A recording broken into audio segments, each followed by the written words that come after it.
Thank you for joining us today. I'm so excited about what I believe is going to change your life. Do you know that the unthinkable can have you breaking all the rules? That's right. Sometimes tradition keeps us locked into things that God has for us, and you are worthy of the unthinkable. Enjoy the message. But last week we said something. We said, truth is, comfort has the same ability of crippling your destiny as the pain of your past. And all we were simply saying, all God was simply wanting to say is, never change your expectation based on bad experiences, but always set your expectation based on his existence.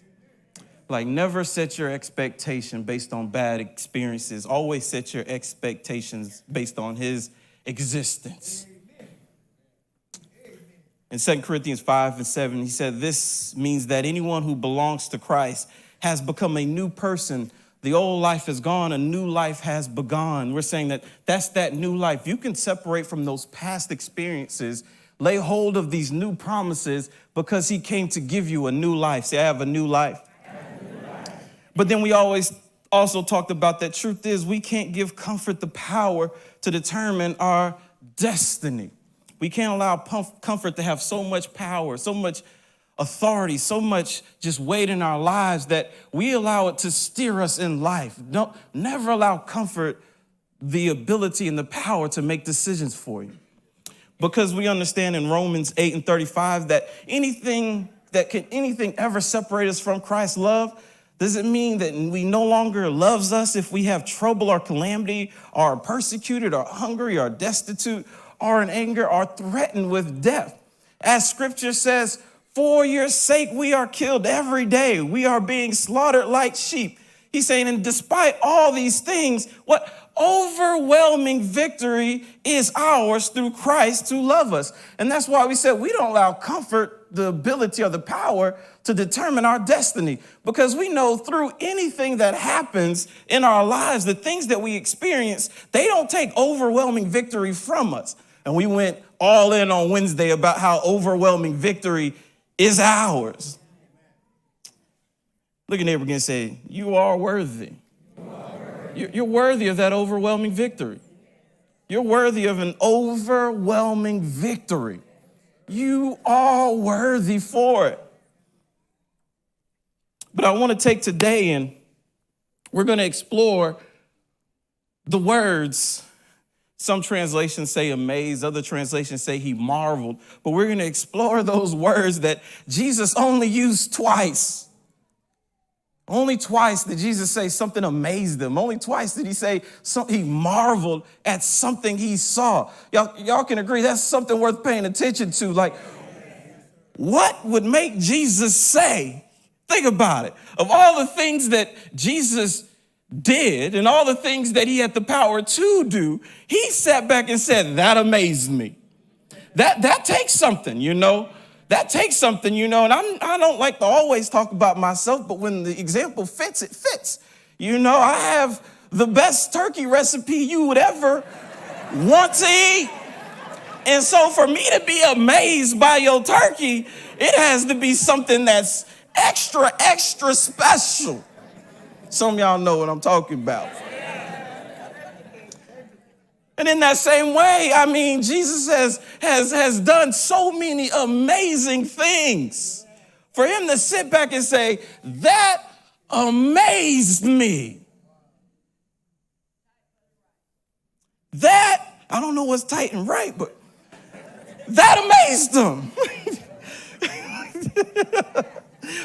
Normally tight but it's right means something hard hitting, but it's good for you. I think Jesus being amazed is a good thing. We should want to seek to amaze our Father.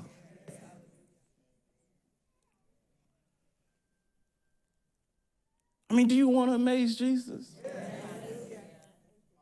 Because that's unthinkable, right? It's simply unthinkable to think that you could amaze Jesus. That's an unthinkable thought. You telling me I have the ability to amaze Jesus? I'm just taking my time. I'm not in a rush. I already, saved some time, so I'm doing good. They should add 10 minutes to that. I saved 10 minutes. I don't get the 10 minutes. These minutes don't roll over. Y'all remember rollover minutes? Y'all remember rollover minutes? Used to try to, at the end of the month, try to eat up, like, oh man, I'm gonna conserve because these gonna roll over. Before they would roll over, you would try to get them in. Some of y'all would just turn your phone on just so you didn't waste money. Like, I paid for these minutes. I'm gonna use these minutes. All of them gonna be expired. Then they said, we'll roll them over. Next thing you know, people got short again. I'm gonna have to call you back. These minutes will roll over. But let's explore this. Turn me to Luke 7, verse 1. I'll be reading in the New King James Version.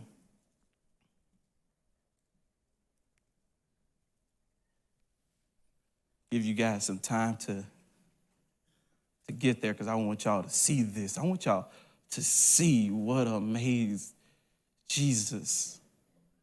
It's hard for me to even get past that, right? He was amazed by something.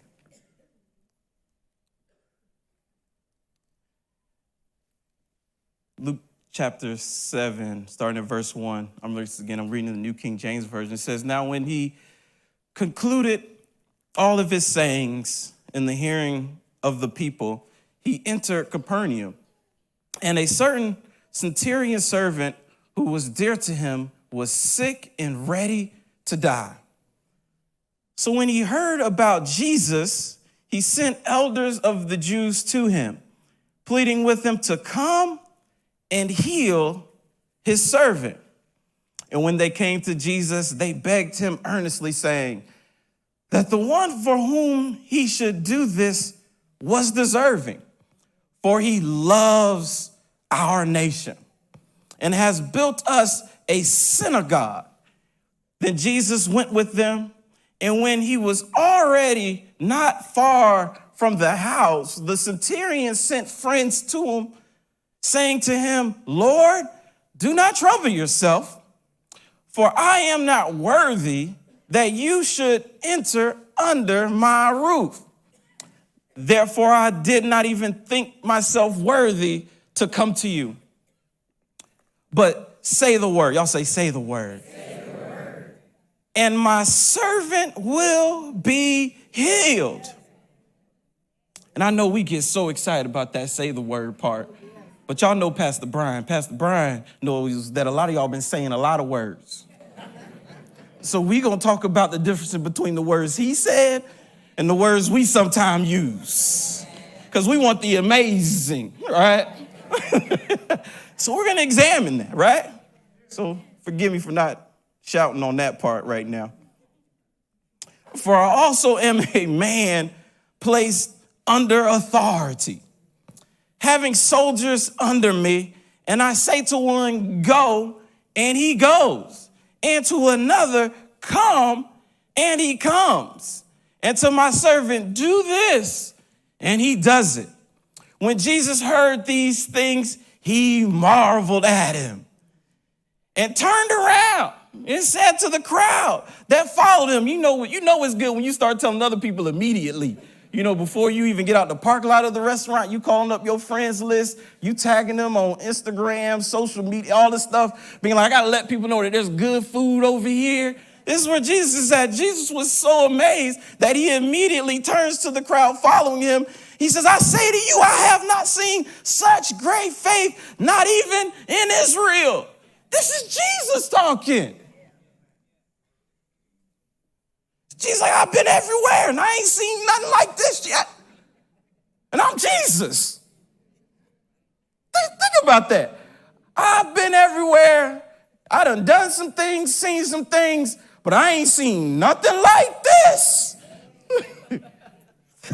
Never seen nothing like this before.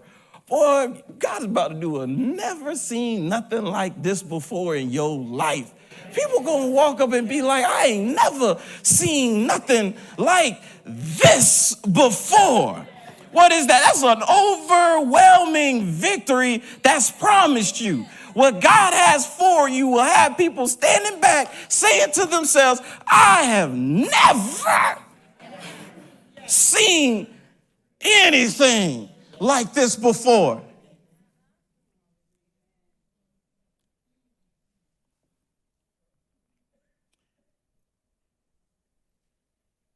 Verse 10, he says, and those who were sent, returning to the house, found the servant well, who had been sick. You guys just give me some time. I'm just going to break something down, right? Because we talked about God hasn't given us a spirit of fear, but he's given us a spirit of love, power, and a sound mind. Because love is what starts the unthinkable. Love is what puts the unthinkable that God wants to do with you in motion. The first thing we see as we open up this story is we see a Roman officer who has love for his servant. His love for his servant is what starts the course of what he starts to do next. He was moving from a place of, y'all say it with me, love. Even the Jewish servants that he sent before him said, this officer has such a love for you that he built synagogues for us to worship in. He's saying this Roman officer, he loves us and loves people so much that he's willing to pursue something unthinkable. Love is what got him started, and love has to be what gets us started. And I can say it like this, love made him explore. And that's step number one. I was sent today to tell some of y'all, it's time to explore again. You have got to explore. But what moves me to explore? Love. Love for God's people. Love for all people. Knowing that God can do something through me to remove burdens and destroy yokes that people are living with. So I'm going to explore so I can see something that love needs to start producing. Something that love can remove. It may sound unthinkable. It may sound large. But when love starts the unthinkable, watch out. Love wouldn't let him stay still. Love wouldn't let him stay still. Love won't let you stay still. You have a Roman officer who's saying, my servant whom I love is in need. Because of my love for him, I'm willing to explore something that may be unthinkable. I'm willing to go outside of my comfort zone because my love for my servant is so great that I can't sit still and let it end like this. You have to find something that you're not willing to let it end while you watch. There are things that God will show you as you explore that the love in you will say, don't let it end like that. It may seem unthinkable what it takes to get it done. However, if you start this thing in love, it's going to end with an overwhelming victory.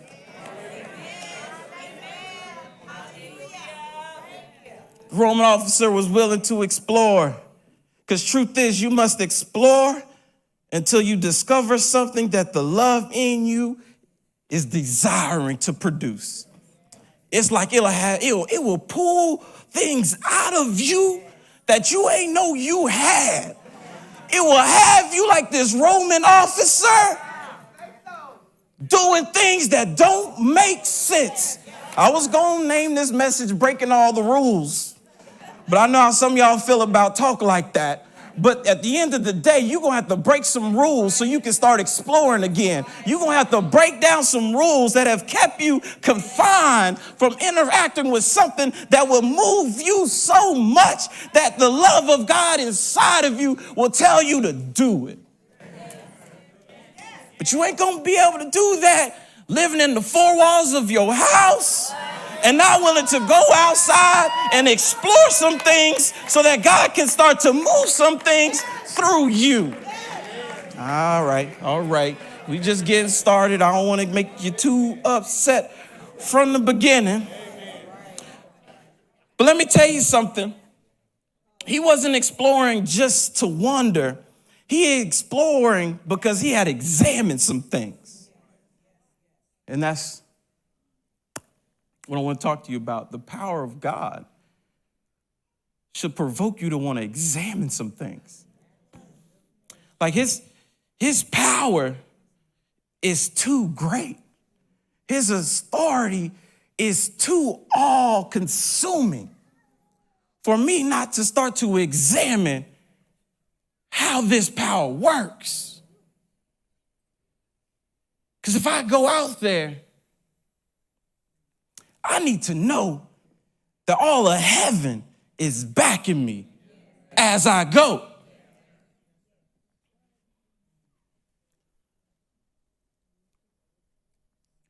And this is where it gets so awesome to me. Because when you look at the root of why the Roman officer didn't go, it's because he felt he was unworthy. Look at your neighbor and say, but you are worthy. See, and I like to say it like this. In order for him to feel unworthy, he had to recognize something that was worthiness. Follow what I'm saying? In order for him to feel as though Jesus, who at this moment extended an open invitation, Jesus says, could you imagine you being in need of something? Jesus saying, I'll come to your house and I'll personally deliver your freedom. What type of response is, don't come? Who in this room would tell Jesus not to come? But the Roman officer said, Jesus, stay back. But in order for him to feel unworthy, he had to recognize that there was something worth being worthy about. What are you saying, Pastor Bryan? Satan has been trying to flip the script on a lot of people who are already qualified. See, I've ran into so many people that says, I can't have what God says is mine because I'm not worthy. What they have to realize is the fact that you recognize that you are unworthy signals that you see him as something. The fact that you can say, I'm unworthy, means that there's something about him you know that deserves worthiness. So although the Roman officer felt unworthy, his unworthiness is not a sign that he doesn't acknowledge the authority he carries. His unworthiness is actually a sign that he absolutely recognizes the authority that Jesus carries.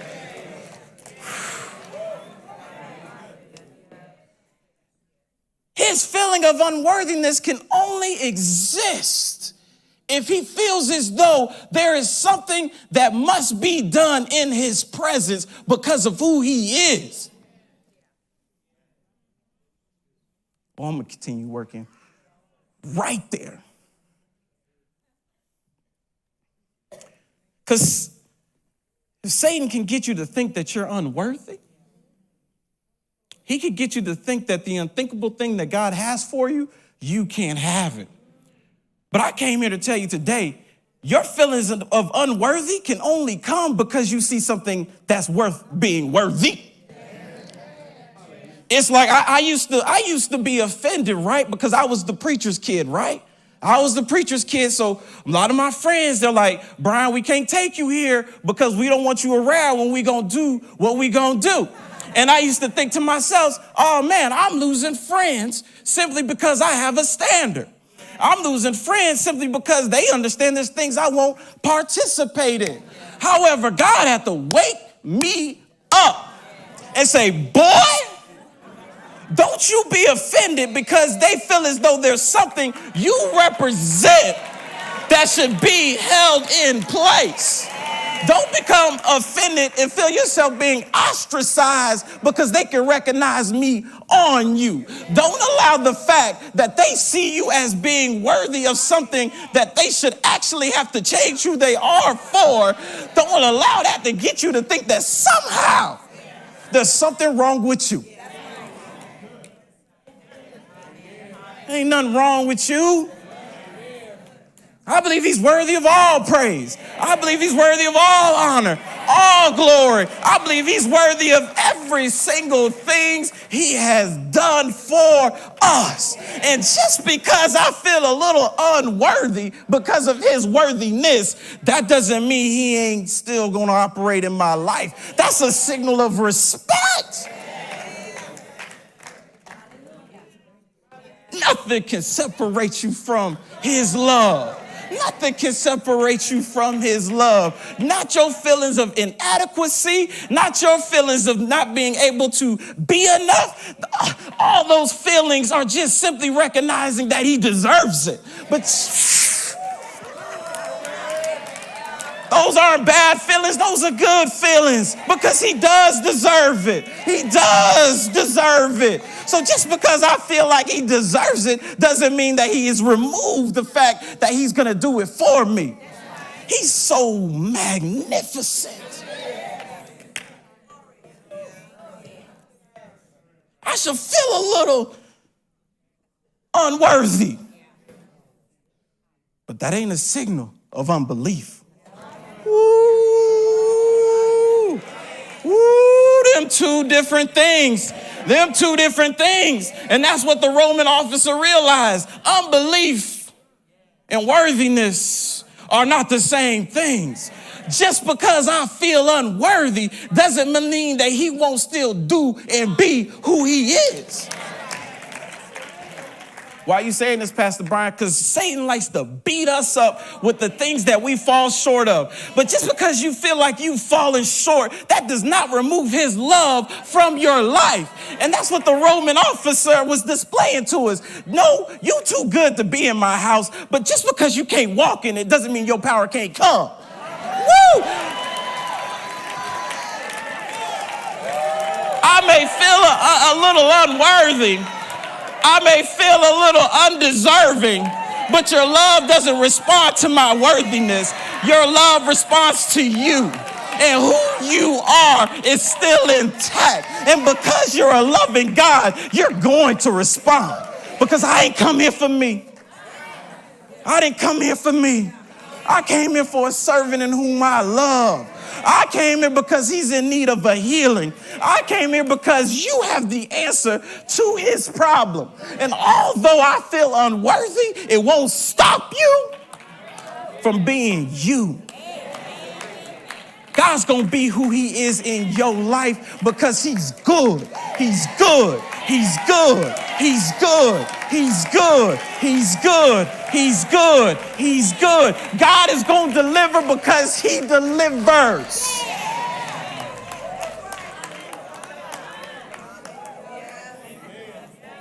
I came to mess.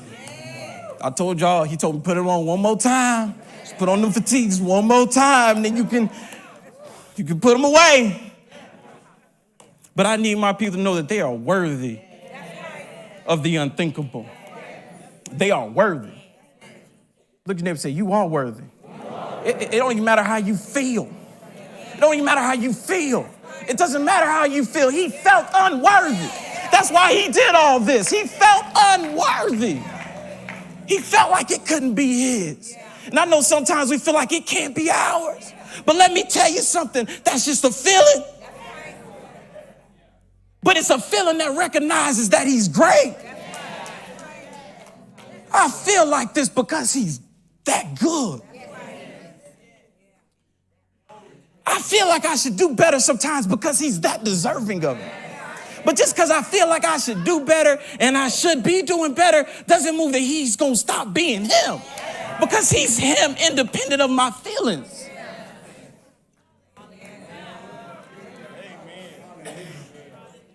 Woo!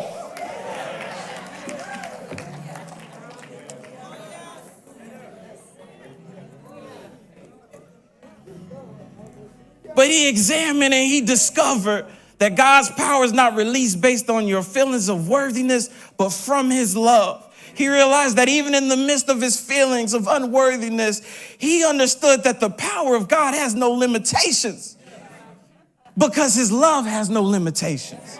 Where his love is, his power is. And because his love is for all, his power can be for all.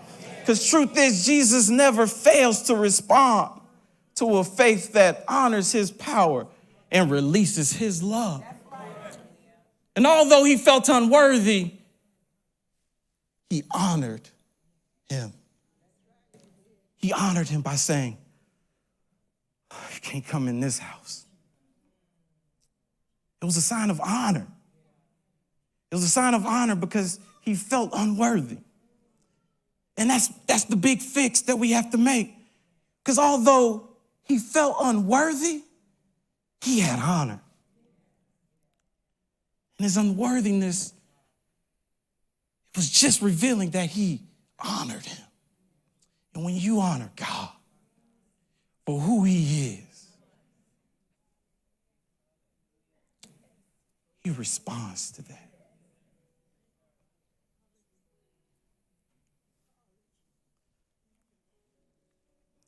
Big statement. God wants you to know that your feelings of unworthiness can't separate you from the unthinkable. Now, if y'all give me a moment, I'm about to mess up some religious folks. About to mess them up. About to mess them up. Because the big question is, Pastor Bryan, what if I feel unworthy because of my sin? And Pastor Bryan is going there today. He is going there. If y'all was wondering, is he going to ever say this? I'm about to say it now, and I'm about to say it plainly. Sin is not God's problem. However, it can be yours.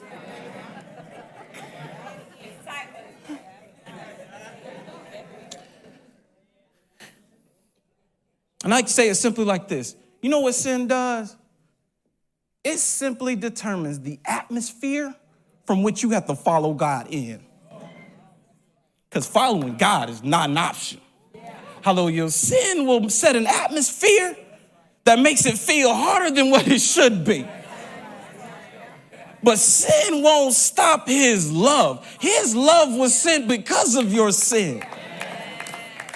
All sin, if you sin less, peace. Sin more, destructive thoughts. It's just that simple. It just sets the atmosphere from which you're going to have to follow God. But you following God. That's why I tell the young folks, I said, you think, no, let me tell you something. Your sin ain't going to stop you from following God. You're going to have to follow God with that. And his Holy Spirit going to clean all that up. But don't you come to me talking about you did something so now you can't do something. No.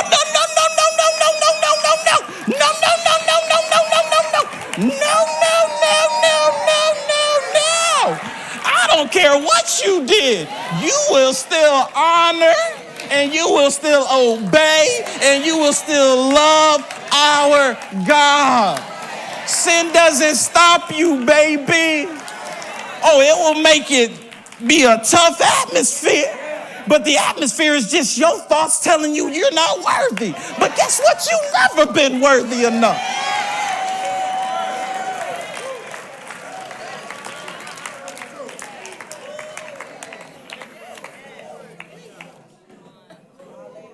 Because sin can't cancel your assignment. It just canceled the belief in you that it's still yours. It will mess you up to think that's what's yours is not yours. But guess what? I came to kick all of that over today. Even if you don't think it's yours, it's still yours. Even if you feel unworthy, it's still yours. Even if you feel as though you don't deserve it, it's still yours. Because you're still his. Nothing can separate us from the love of God. But baby, don't make it difficult. Don't set an atmosphere with your behavior that causes confusion in the midst of your assignment. Sin will set confusion in the midst of your assignment. Not it won't stop it, but it will make you feel as though it has stopped. Sin trying to pimp your mind out of what's yours. Pimp it back by sinning less.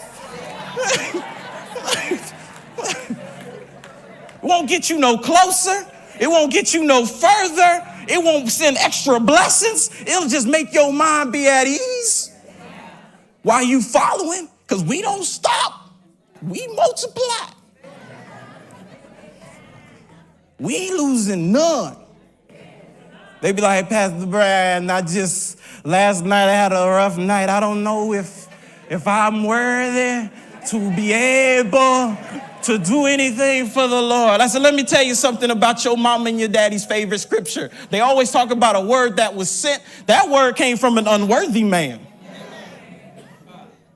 Jesus was amazed at an unworthy man. I just said it. Jesus was amazed that an unworthy man still believed that he could still get it done.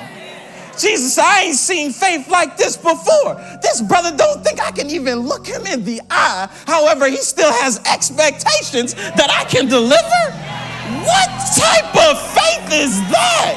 What type of faith is it that although he feels so unworthy, he hasn't changed his expectations?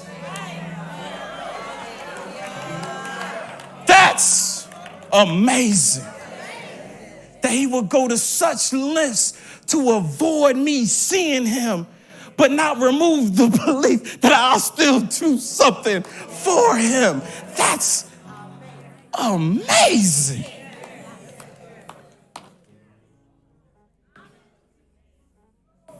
It's amazing to think that despite our shortcomings, he's still gonna do it. It amazes him when we think despite our mistakes, despite our inabilities, that we still believe he's still gonna do it. It amazes him to think that even when we feel unworthy, we still don't stop believing he can do it. It amazes him that even in the midst of us being in a bad place, we still haven't removed our confidence that he'll get it done. That's what amazes Jesus. That no matter what you see, you still believe he's sitting on the right-hand side of the Father, praying for your good. It amazes him to think despite the stuff you messed up, y'all know the stuff we know we messed up, it was good. We jacked it up. Don't pimp your mind. It was a good thing, but you jacked it up. But it amazes him that even though you jacked it up, you believe he's going to jack up what he's going to do with you. That even though I missed it, he ain't going to miss me. That's the type of faith that would amaze the people around you. That know your business, know your shortcomings, know your failures, but yet you still trust. That's what will amaze them. That baby, wasn't you supposed to quit a long time ago? Look, my going was never best based on my worthiness.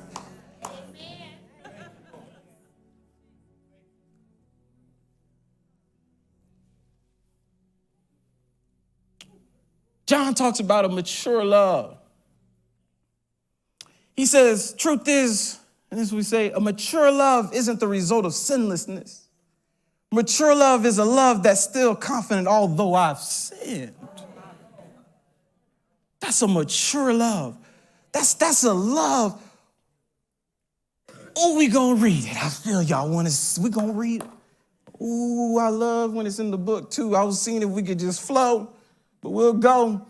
1 John 4:16. I'm reading this in the New King James Version. And it starts by saying, and we have known, and we're putting a little pause in the middle of the story. We're going to finish it. Just so that we can deal with this issue. Y'all know that religious thing that people don't want to hear. 1 John 4:16 says, and we have known and believed the love that God has for us. God is love. And he who abides in love abides in God, and God in him.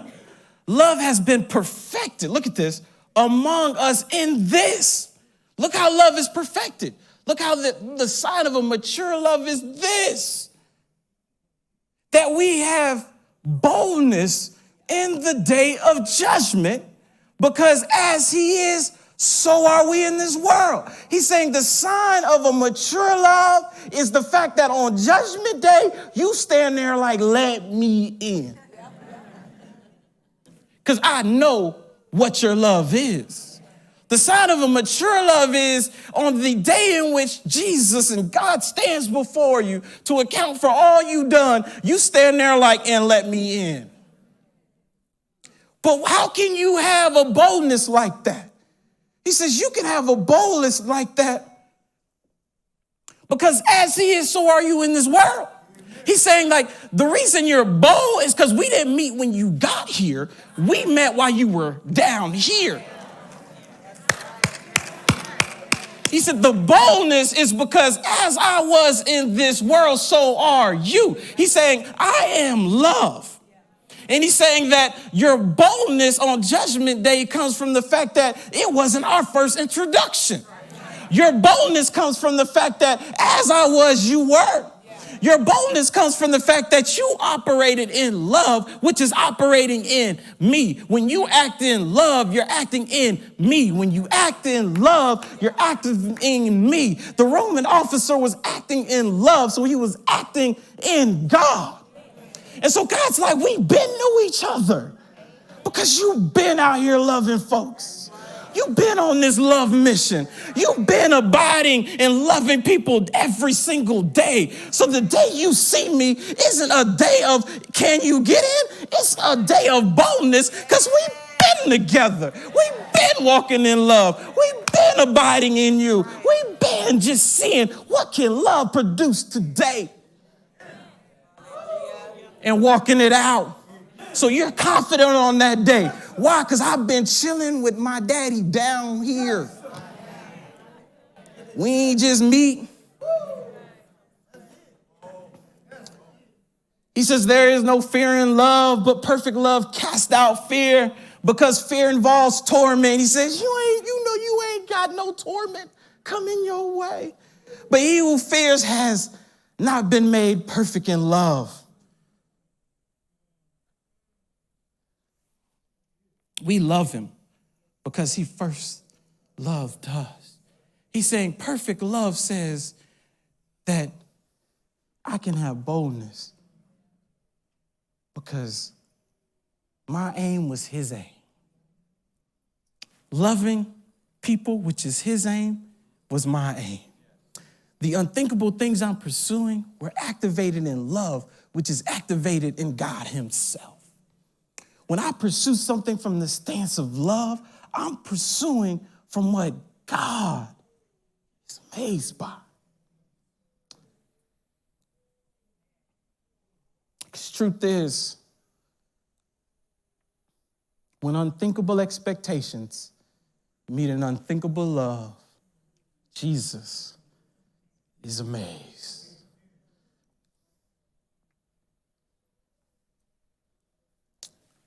So the Roman officer, he explored, but then he examined and knew that what you do, Jesus, isn't based on my worthiness. And because what you do isn't based on my worthiness, I can now execute something that sounds unthinkable. So Jesus, I'm gonna need you to send that word.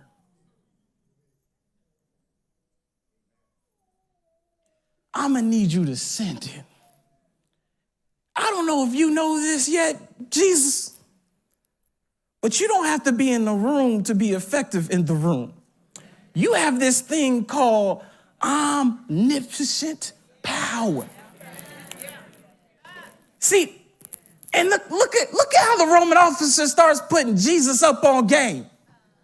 He says, I'm just a Roman officer, but my mind has understood some things about authority. I'm just a Roman officer, but even when I tell people that are under my authority what to do, they just do it. And guess what, Jesus? I've also discovered that I don't even have to be there to make sure they do it, because my authority is in my words. As long as they know I said it, the effectiveness still goes. So Jesus, just gonna put you up on a little game. I know you love laying hands. I know you love passing the loaves, but today, I'm gonna need you to exercise that sender word authority. Because see, your authority does not have limitations. Everything on earth bows down to you. And what I've learned about authority is you don't have to be in the room for it to be effective. See, Jesus, you have a power that can go ahead of you. You have a power that can be everywhere. You have an authority that even if you're not in the room, everybody in the room has to recognize. So let's do something unthinkable today, Jesus. Let's do something that'll get me a seat at that table. Let's do something that no one has ever heard of and no one's ever done before. But I know it's true because I've explored some things. I've examined some things. And so I can expect some things. See, the Roman officer is also revealing to us the power of your mind.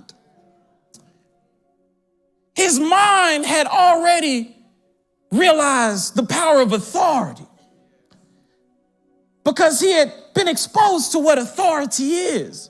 And that's why Jesus wants you to explore. Because as you explore, your mind grows a capacity for what's possible. See, it wasn't Jesus' idea to send the word. Jesus was going to go to the house.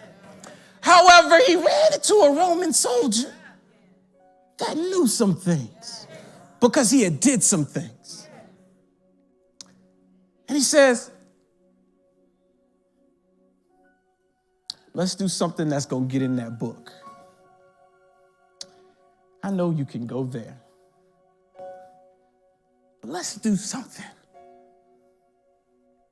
that'll leave you speechless, Jesus. Although I'm unworthy, and I feel as though I can't even look you face to face, I've examined how you operate. And you don't remove your love from your people and your power from your people. And see, this thing isn't about me. This thing is for your glory. And so although I'm standing here unworthy, unfamiliar, unexperienced, and you're the healing guru, Jesus, you're the healing guru. But can I give you a thought? Let me give you a thought. You're so powerful, Jesus. You could just say it from here. Jesus says, wow.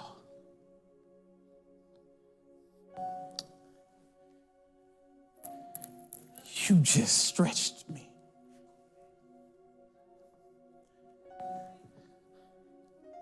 What happens when we get in conversations with the Holy Spirit like,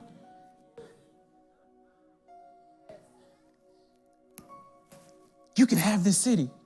Holy Spirit, why would I just want this city when I can have this county? What you say, child? I said, I've seen people running whole county. See, I done been to a few business meetings, and the rooms I was in, those people, they just weren't over cities, they were over states. So I heard you say I could have the state, but I've been exposed to some people that had the whole country. So I'm good with the state. But Jesus, let's do the country. He looks down and says, wow. You see who I am. And because you believe, it shall be done. And in that very moment, the servant was healed. However, the Roman officer never saw Jesus with his own eyes. How unthinkable is that? And I'm telling you today, there's a seat at that table with Abraham, Isaac, and Jacob. And Jesus mentioned the seats after seeing something amazing. What was amazing? He met somebody that understood his authority, honored his power, respected his righteousness, but knew his love. Because he knew his love, he knew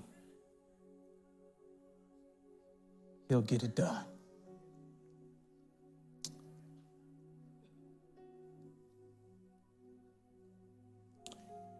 So that last little piece I want to give to you. It says, God has not given us a spirit of fear, but of love,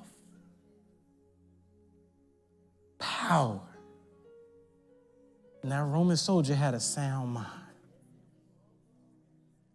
He had a sound mind. He knew it could get done because he had been exposed to it being done. And although he saw it in his field, he knew that all fields belong to Jesus. So I don't know where you are today. I do know where you are. You're just like me. Sitting down knowing that God didn't call you to do anything average, but God has something unthinkable for you. And maybe 2019 has been a year filled with making you feel as though you're unworthy, making you feel as though there's something else that must be done.